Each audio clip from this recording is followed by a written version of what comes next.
سلسلہ ہدایت قرآن، سنت اور اہل بیت علیہم السلام میں خوش آمدید۔ آج ہم قرآن مجید کی ایک بہت ہی انقلابی سورہ مدثر کا گہرائی سے جائزہ لیں گے۔ یہ قرآن کی 74ویں سورہ ہے۔ اس میں 56 آیات ہیں اور یہ مکہ میں نازل ہوئی۔ ترتیب نزول کے اعتبار سے دیکھیں تو یہ چوتھی سورہ ہے، جو سورہ مزمل کے فوراً بعد نازل ہوئی۔ اس کا نام مدثر ہے، یعنی چادر اوڑھنے والا۔ یہ نام اس کی پہلی آیت سے لیا گیا ہے۔ چادر اوڑھنے والا، یہ نام ہی بہت کچھ کہہ رہا ہے۔ ایسا لگتا ہے جیسے کسی کو بہت آرام کی حالت سے اٹھا کر ایک بہت بڑے، ایک عظیم کام پر لگایا جا رہا ہے۔ بالکل یہی بات ہے۔ یہ سورہ آپ دیکھیں ایک مکمل داستان بیان کرتی ہے۔ یہ ایک عظیم مشن کی پکار سے شروع ہوتی ہے، پھر اس مشن کی راہ میں آنے والی سب سے بڑی رکاوٹ یعنی متکبر طاقت اس کی نفسیات کو بے نقاب کرتی ہے، پھر اس انکار کا جو ہولناک انجام ہے اس کی تصویر کشی کرتی ہے، اور آخر میں ان آفاقی اصولوں پر ختم ہوتی ہے جو کسی بھی انسان کی کامیابی یا ناکامی کا فیصلہ کرتے ہیں۔ تو آئیے اس سفر کا آغاز کرتے ہیں۔ سورہ کی ابتدائی 7 آیات جو اس پورے مشن کا منشور ہیں۔ بسم اللہ الرحمن الرحیم۔ یا ایھا المدثر قم فانذر وربک فکبر وثیابک فطہر والرجز فہجر ولا تمنن تستکثر ولربک فاصبر۔ اے چادر اوڑھنے والے، اٹھو اور خبردار کرو، اور اپنے رب کی بڑائی بیان کرو، اور اپنے لباس کو پاک رکھو، اور ناپاکی سے دور رہو، اور اس نیت سے احسان نہ کرو کہ زیادہ حاصل کرو، اور اپنے رب کی خاطر صبر کرو۔ یہ تو مطلب الفاظ چند ہیں، لیکن ان میں ایک پوری تحریک کا ایک پورا لائحہ عمل چھپا ہوا ہے۔ یہ صرف پیغمبر اسلام صلی اللہ علیہ وآلہ کے لیے ہدایات نہیں لگتی، بلکہ کسی بھی شخص کے لیے ایک مکمل بلو پرنٹ ہے جو معاشرے میں کوئی بڑی تبدیلی لانا چاہتا ہو۔ آپ نے بہت خوبصورت نقطہ اٹھایا ہے۔ یہ واقعی ایک آفاقی بلو پرنٹ ہے۔ پہلا حکم ہے قم فانذر، اٹھو اور خبردار کرو۔ یہ ذاتی عبادت اور گوشہ نشینی سے نکل کر عوامی میدان میں آنے کا حکم ہے۔ پیغام یہ ہے کہ اب آرام کا وقت ختم، اب قیام کا وقت ہے۔ لوگوں کو ان کے غلط عقائد سے، ظلم سے اور اس کے نتیجے میں آنے والے عذاب الہی سے آگاہ کرو۔ یہ عمل کا نقطہ آغاز ہے۔ اور قیام کے فوراً بعد نظریے کی بات کی گئی ہے، وَرَبَّكَ فَكَبِّرْ، اپنے رب کی کبریائی بیان کرو۔ جی، یہ اس تحریک کی بنیاد ہے، توحید۔ اور یہاں کبر کا مطلب صرف زبان سے اللہ اکبر کہنا نہیں ہے، بلکہ اپنے عقیدے، عمل اور پیغام میں اللہ کو ہر چیز سے بالا تر، ہر طاقت سے بڑا سمجھنا ہے۔ اچھا۔ امام جعفر صادق علیہ السلام اس کی گہرائی بیان کرتے ہوئے فرماتے ہیں کہ اللہ اکبر کا مطلب ہے اللہ اس سے عظیم تر ہے کہ اس کی توصیف کی جا سکے۔ یعنی ہماری فکر جہاں تک جا سکتی ہے، اللہ اس سے بھی بلند ہے۔ بالکل۔ اس کے بعد جو حکم ہے وہ بہت دلچسپ ہے، وَثِيَابَكَ فَطَهِّرْ، اپنے لباس کو پاک رکھو۔ اتنے بڑے نظریاتی احکامات کے بیچ میں ظاہری صفائی کا حکم، اس میں یقیناً کوئی گہرا مطلب ہوگا۔ یقیناً مفسرین نے اس کے کئی معنی بیان کیے ہیں۔ ایک تو ظاہری لباس کی پاکیزگی ہے جو ایک لیڈر کی شخصیت کے لیے ضروری ہے، لیکن اس کا گہرا مطلب ہے اپنے باطن، اپنی روح اور اپنے اعمال کے دامن کو ہر قسم کے داغ اور آلودگی سے پاک رکھنا۔ بالکل، یعنی جو دوسروں کی اصلاح کرنا چاہتا ہے اسے پہلے خود ہر طرح سے پاک ہونا چاہیے۔ جی، ظاہری بھی اور باطنی بھی۔ اس کے بعد فرمایا وَالرُّجْزَ فَاہْجُرْ، اور ناپاکی سے دور رہو۔ رجز ایک بہت جامع لفظ ہے۔ اس میں بت پرستی، گناہ، برے اخلاق، غرض ہر وہ چیز شامل ہے جو انسان کو اللہ سے دور کر دے۔ تو اب تک 4 ستون قائم ہو گئے: عوامی پیغام، مضبوط نظریہ، ذاتی پاکیزگی اور ہر قسم کی برائی سے مکمل علیحدگی۔ یہ تو ایک مکمل ضابطۂ اخلاق ہے۔ اور 5واں اور 6واں ستون اس مشن کی روح کو بیان کرتے ہیں۔ فرمایا وَلَا تَمْنُن تَسْتَكْثِرْ، اس نیت سے احسان نہ کرو کہ زیادہ حاصل کرو۔ جی، یعنی اللہ کی راہ میں جو بھی قربانی دو اسے کبھی زیادہ مت سمجھو، اور نہ ہی لوگوں پر احسان جتاؤ۔ نیت خالص ہونی چاہیے۔ امام صادق علیہ السلام فرماتے ہیں جو نیک کام تم اللہ کے لیے انجام دیتے ہو اسے ہرگز زیادہ نہ سمجھنا۔ اور آخر میں ان سب کو ممکن بنانے والی طاقت،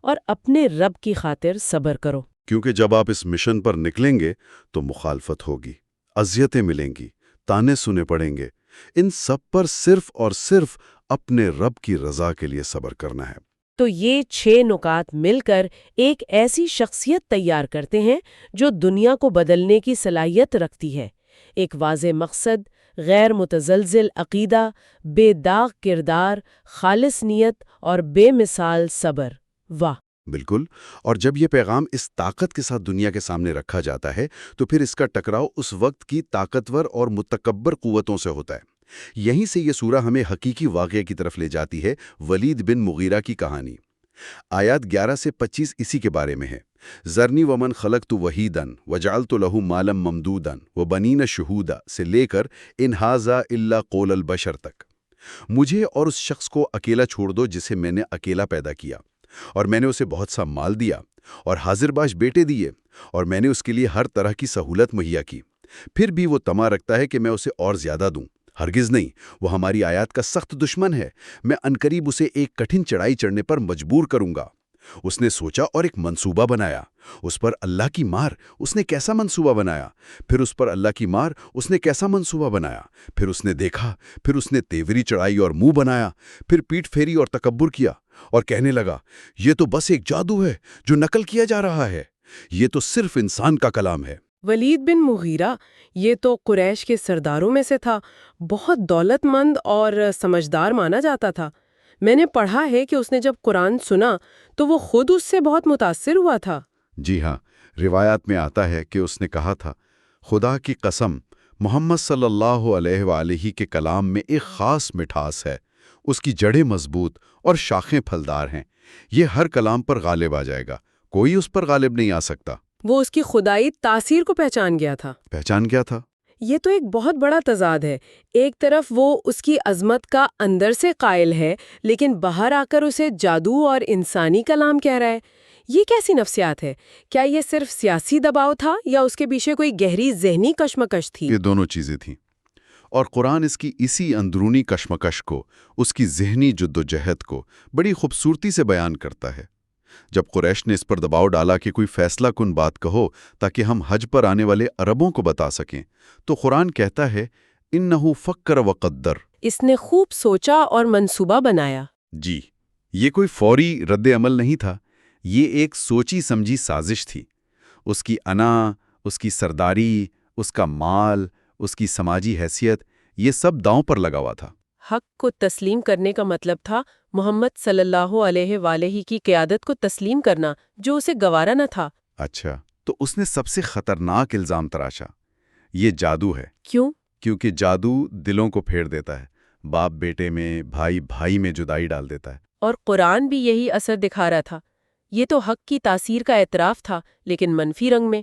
بالکل۔ اور اللہ کا جواب کتنا شدید ہے، ذرنی ومن خلقت وحیدا، مجھے اور اسے اکیلا چھوڑ دو۔ یہ ایک بہت ہی ذاتی اور سخت دھمکی لگتی ہے۔ بہت سخت۔ اللہ تعالیٰ پہلے اس پر کیے گئے اپنے احسانات گنواتا ہے۔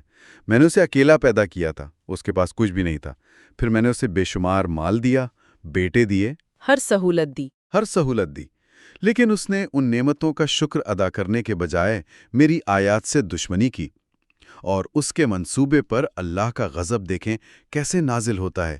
فَقُتِلَ كَيْفَ قَدَّرَ ثُمَّ قُتِلَ كَيْفَ قَدَّرَ، ہلاک ہو جائے وہ، کیسا برا منصوبہ اس نے بنایا۔ یہ تکرار، اس میں شدید غصہ اور نفرت کا اظہار ہے۔ جی، اور پھر اس کی سزا کا اعلان، سَأُرْهِقُهُ صُعُودًا، میں اسے جلد ایک کٹھن چڑھائی چڑھواؤں گا، یعنی عذاب کی ایک ایسی بلند چوٹی جس پر چڑھنا اس کے لیے ناقابل برداشت ہوگا۔ ولید کا یہ واقعہ صرف ایک شخص کی کہانی نہیں لگتا، یہ تو ہر اس انسان کی کہانی ہے جو حق کو پہچاننے کے باوجود اپنی انا اور دنیاوی مفادات کی وجہ سے اسے رد کر دیتا ہے۔ اور ایسے انکار کا انجام کیا ہے؟ قرآن ہمیں فوراً اس کی جھلک دکھاتا ہے اور جہنم کے ایک طبقے کا تعارف کرواتا ہے جسے سقر کہا گیا ہے۔ آیات 26 سے 31 اسی کے بارے میں ہے۔ سَأُصْلِيهِ سَقَرَ وَمَا أَدْرَاكَ مَا سَقَرَ لَا تُبْقِي وَلَا تَذَرُ لَوَّاحَةٌ لِلْبَشَرِ عَلَيْهَا 19، میں عنقریب اسے سقر یعنی جہنم میں ڈالوں گا، اور تم کیا جانو کہ سقر کیا ہے؟ وہ نہ باقی رکھتی ہے اور نہ چھوڑتی ہے، خال کو جھلسا دینے والی ہے۔ اس پر 19 فرشتے مقرر ہیں۔ وما ادراک ما سقر، اور تم کیا جانو کہ سقر کیا ہے؟ یہ انداز بیان ہی اس کی ہولناکی کو ظاہر کر رہا ہے، یعنی اس کی حقیقت انسانی تصور سے باہر ہے۔ جی، اور اس کی صفت بیان کی، لا تبقی ولا تذر، نہ کچھ باقی رکھتی ہے نہ چھوڑتی ہے، یعنی وہ جسم کے ہر حصے کو جلا کر ختم کر دیتی ہے، لیکن پھر جسم دوبارہ بنا دیا جاتا ہے تاکہ عذاب کا سلسلہ جاری رہے۔ پھر فرمایا علیہا 19، اس پر 19 نگران مقرر ہیں۔ یہ عدد 19 بہت مخصوص ہے۔ اس کی کیا حکمت ہو سکتی ہے؟ کیا یہ صرف ایک تعداد ہے یا اس میں بھی کوئی آزمائش تھی؟ یہیں پر بات دلچسپ ہو جاتی ہے۔ یہ عدد خود کافروں کے لیے ایک فتنہ یعنی آزمائش بن گیا۔ جب یہ آیت نازل ہوئی تو ابو جہل جیسے لوگوں نے اس کا مذاق اڑایا۔ اس نے قریش سے کہا، تم اتنے بہادر لوگ ہو، کیا تم میں سے 10 مل کر ایک فرشتے کو نہیں سنبھال سکتے؟ سبحان اللہ، وہ فرشتوں کی حقیقت اور طاقت کو سمجھ ہی نہیں پائے۔ بالکل، اسی لیے آیت 31 میں اللہ تعالیٰ نے اس کی حکمت واضح کر دی۔ فرمایا کہ ہم نے یہ تعداد اس لیے رکھی ہے تاکہ کافروں کے لیے آزمائش بنے۔ اچھا، اہل کتاب یعنی یہود و نصارہ کو یقین آ جائے، کیونکہ ان کی کتابوں میں بھی ایسے اشارے موجود تھے، اور اہل ایمان کے ایمان میں مزید اضافہ ہو۔ اور پھر ان کے غرور کو توڑتے ہوئے آخر میں فرمایا وَمَا يَعْلَمُ جُنُودَ رَبِّكَ إِلَّا هُوَ، اور تمہارے رب کے لشکروں کو اس کے سوا کوئی نہیں جانتا۔ یعنی اللہ کی طاقت کو 19 کے عدد میں محدود مت سمجھو، وہ تو ایک علامتی تعداد ہے، اس کے لشکر تو بے شمار ہیں۔ اب جہنم کی اس تصویر کشی کے بعد قرآن ہمیں ایک مکالمے کی طرف لے جاتا ہے۔ یہ اہل جنت اور اہل جہنم کے درمیان ایک سوال و جواب ہے، جو اس سورہ کے سب سے عملی اور سبق آموز حصوں میں سے ایک ہے۔ آیات 38 سے 48، کل نفس بما کسبت رہینہ الا اصحاب الیمین فی جنات یتساءلون عن المجرمین ما سلککم فی سقر، ہر شخص اپنے اعمال کے بدلے گروی ہے سوائے دائیں والوں کے، وہ جنتوں میں ہوں گے اور مجرموں سے پوچھیں گے تمہیں کس چیز نے سقر میں ڈالا؟ کل نفس بما کسبت رہینہ، ہر جان اپنے اعمال کے بدلے گروی ہے۔ یہ آیت تو انسانی ذمہ داری کا پورا فلسفہ بیان کر رہی ہے۔ گویا ہم اپنے اعمال کے ذریعے یا تو خود کو آزاد کرواتے ہیں یا پھر قید میں ڈال دیتے ہیں۔ بالکل، لیکن ایک گروہ اس سے مستثنا ہے، الا اصحاب الیمین، سوائے دائیں والوں کے۔ امام محمد باقر علیہ السلام سے ایک بہت خوبصورت روایت ہے۔ آپ فرماتے ہیں، خدا کی قسم، ہم یعنی اہل بیت اور ہمارے شیعہ اصحاب الیمین ہیں، اور ہمارا ہر دشمن اپنے اعمال کے بدلے گھروی ہے۔ یا اصحاب الیمین جنت سے مجرموں سے پوچھتے ہیں، ما سلکم فی سقر، تمہیں کس چیز نے اس جہنم میں پہنچا دیا؟ اور ان مجرموں کا جواب یہ بہت اہم ہونا چاہیے، کیونکہ یہ ان کی اپنی زبانی اعتراف جرم ہے۔ وہ کیا وجوہات بتاتے ہیں؟ وہ 4 ایسی وجوہات بتاتے ہیں جو ایک روحانی طور پر دیوالیہ زندگی کی مکمل تشخیص ہے۔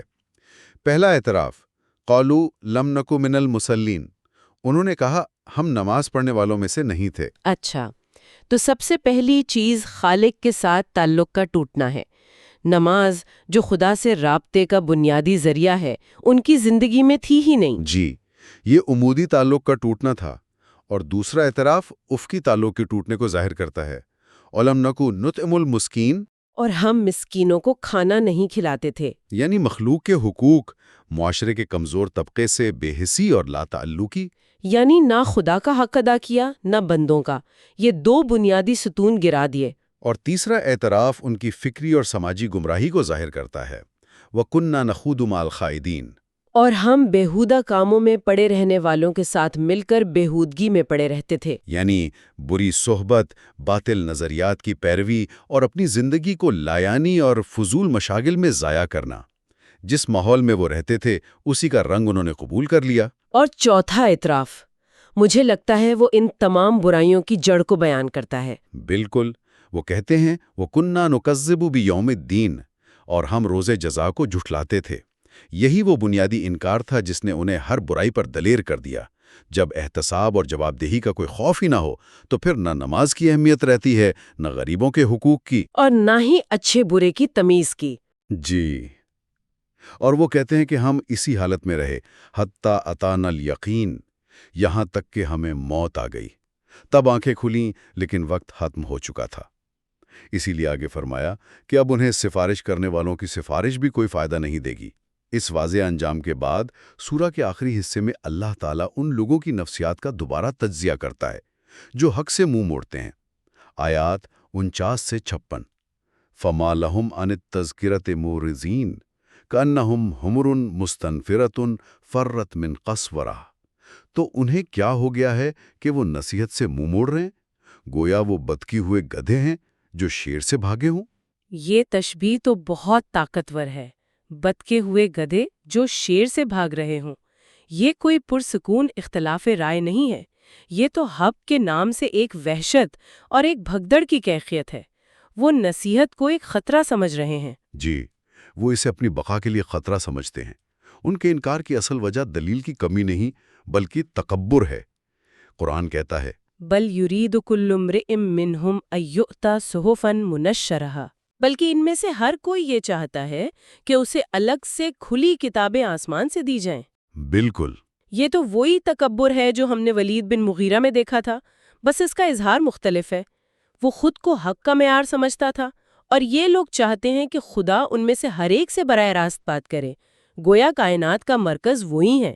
یہ تو روحانی مین کیریکٹر سنڈروم کی انتہا ہے۔ آپ نے بالکل صحیح جوڑا ہے۔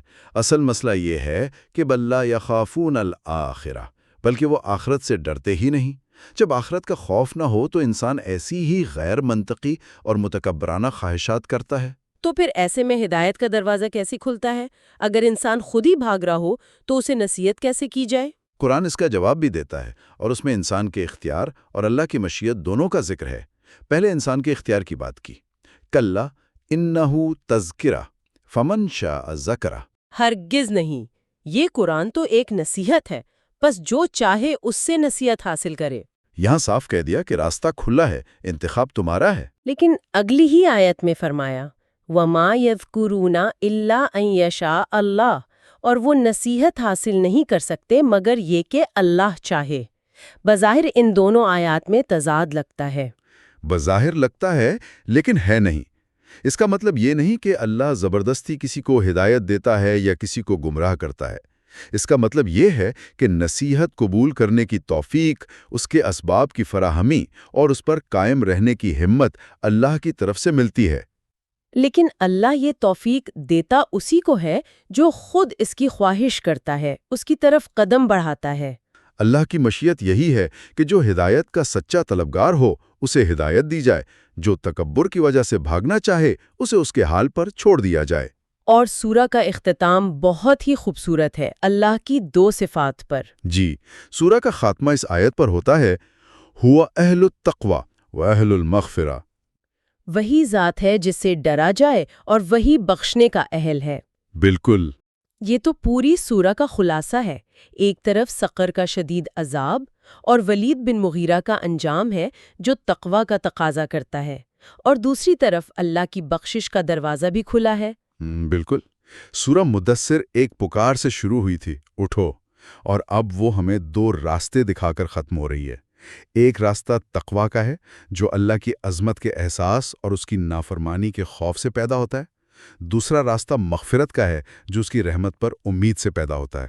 اور اسلام کا پورا نظام بندگی انہی دو پروں پر پرواز کرتا ہے، خوف اور امید۔ جی، یعنی نہ تو اتنا نڈر ہو جاؤ کہ گناہ پر دلیر ہو جاؤ، اور نہ ہی اتنا مایوس ہو جاؤ کہ اس کی رحمت سے امید ہی چھوڑ دو۔ جی، اور شاید آج ہمارے لیے سوچنے کا مقام یہی ہے کہ اس سورہ نے جس انقلابی مشن کا بلو پرنٹ دیا، جس میں ذاتی پاکیزگی، خالص نیت اور صبر شامل ہیں، اس پر عمل کرتے ہوئے ہم اپنی زندگیوں میں خوف اور امید کے اس توازن کو کیسے قائم کر سکتے ہیں۔ کس طرح ہم اپنے فرائض کو انجام دیتے ہوئے اللہ کے احتساب سے ڈریں اور ساتھ ہی اس کی بے پایا مغفرت کی امید بھی اپنے دل میں زندہ رکھیں۔